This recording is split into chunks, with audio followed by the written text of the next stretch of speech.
الحمدللہ رب العالمین والعاقبۃ للمتقین الصلاۃ والسلام علیک یا رسول اللہ۔ اللہ تعالیٰ سورۃ الانعام میں ارشاد فرماتا ہے، أَوَمَنْ كَانَ مَيْتًا فَأَحْيَيْنَاهُ وَجَعَلْنَا لَهُ نُورًا يَمْشِي بِهِ فِي النَّاسِ كَمَنْ مَثَلُهُ فِي الظُّلُمَاتِ لَيْسَ بِخَارِجٍ مِنْهَا كَذَلِكَ زُيِّنَ لِلْكَافِرِينَ مَا كَانُوا يَعْمَلُونَ۔ اور کیا وہ کہ مرد تھا تو ہم نے اسے زندہ کیا اور اس کے لیے ایک نور کر دیا جس سے لوگوں میں چلتا ہے، اور وہ اس جیسا ہو جائے گا تاریکیوں میں ہے ان سے نکلنے والا نہیں، یوں ہی کافروں کی آنکھ میں ان کے اعمال بھلے کر دیے۔ یہ آیہ مبارکہ حضرت حمزہ رضی اللہ تعالیٰ عنہ کے حق میں نازل ہوئی۔ ابو جہل نے نبی کریم صلی اللہ تعالیٰ علیہ وسلم کو شان میں گستاخی کی، بے ادبی کی۔ حضرت حمزہ رضی اللہ تعالیٰ عنہ کو غصہ آیا، وہ ابو جہل کو مارنے کے لیے پہنچے تو ابو جہل نے کہا کہ نبی کریم صلی اللہ تعالیٰ علیہ وسلم ہمارے بتوں کو برا کہتے ہیں، ان کو کچھ نہیں کہتے۔ حضرت حمزہ رضی اللہ تعالیٰ عنہ نے نبی کریم صلی اللہ تعالیٰ وسلم کی طرف سے وکالت کی، آپ کی طرف سے بولے اور آ کر ایمان کو قبول کیا۔ اللہ فرماتا ہے وہ مردہ تھا تو ہم نے اسے زندہ کیا، یعنی کہ ایمان زندگی ہے، کفر موت ہے۔ اللہ نے واضح طور پر بتایا کہ ہم نے اسے نور عطا کیا، اور وہ ایسا نور ہے جو آگے بھی بانٹتے ہیں، اور کافروں کے اعمال ان کی نظر میں ہم نے بھلے کر دیے۔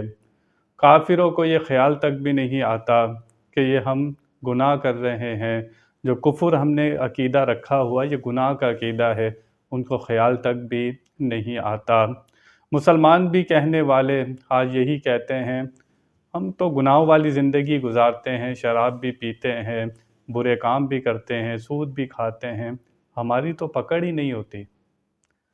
اور بعض مسلمان جو نیک کام کرتے ہیں، نمازیں پڑھتے ہیں، نیکیاں کرتے ہیں، اچھے کام کرتے ہیں، وہ یہ کہتے ہوئے نظر آتے ہیں کہ ہماری زندگی سے پریشانیاں نہیں جاتی، حالانکہ ہم صبح سے لے کر رات تک قرآن بھی پڑھتے ہیں، نمازیں بھی پڑھتے ہیں، لیکن پریشانیاں ختم نہیں ہوتی۔ اور جو گناہوں پر ڈٹے رہتے ہیں مسلمان، وہ کہتے ہیں کہ ہماری زندگی تو بہت اچھی ہے، تو فیصلہ کیسے ہوگا؟ اللہ فرماتا ہے ان کے نظر میں جو انسان ہوتا ہے، جو کافر ہیں، ان کی نظر میں ان کے اعمال اچھے کر دیے۔ مسلمان بھی جو ہو کر جس کے اعمال خراب ہوں، عمل خراب ہو جائے، اس کے برے کام بھی اس کو اچھے لگ رہے ہوتے ہیں، یہی اس کے لیے سب سے بڑا عذاب ہوتا ہے کہ اسے گناہوں پر اس کی پکڑ نہیں کی جا رہی ہوتی۔ یہ سب سے بڑا ایک اللہ تعالیٰ کی طرف سے عذاب ہے کہ بندے کو ڈھیل ملتی رہتی ہے اور وہ گناہوں میں زندگی گزارتا رہتا ہے۔ اللہ تعالیٰ جس کو چاہتا ہے پکڑ کرتا ہے، تو جب بیماری ہوتی ہے بندہ بستر پر آ جاتا ہے تو پھر وہ کیا کرے گا؟ رب کو ہی یاد کرتا ہے، یا جس کا پتہ ہو کہ اب میں جانے والا ہوں رب کے پاس، وہ بھی اچھے کام کرنا شروع کر دیتا ہے۔ اور ایک شخص وہ جس کو بیماری نہیں آتی، گناہوں میں زندگی گزارتا ہے، تو اسے اپنے اعمال پر غور کرنا چاہیے کہ کیا گناہوں کی وجہ سے میری پکڑ ہی نہیں ہو رہی؟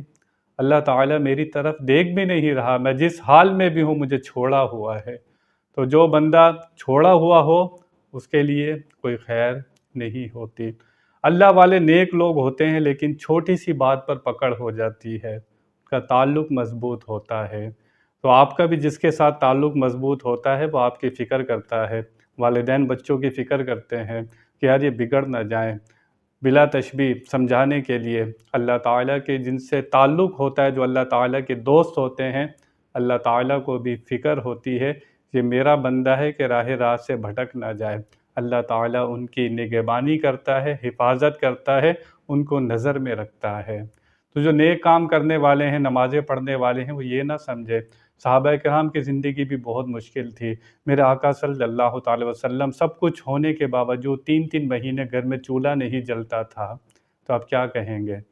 یہ آزمائشیں، یہ مصیبتیں اللہ تعالیٰ کا طریقہ ہے، جو ایمان لے آیا اسے آزمایا ضرور جائے گا۔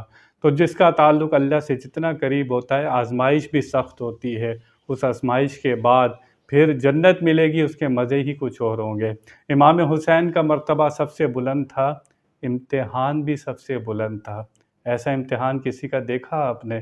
کہ گھر کے ہی کتنے افراد اللہ کی راہ میں شہید ہو گئے، اپنی نظروں کے سامنے کتنا سخت امتحان تھا، نبی کے نواسے تھے۔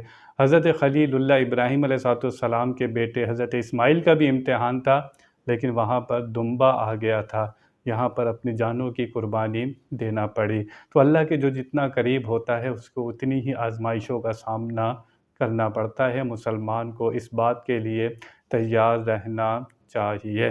اللہ تعالی ہمیں سمجھنے کی توفیق عطا فرمائے۔ وآخر دعوانا ان الحمد للہ رب العالمین۔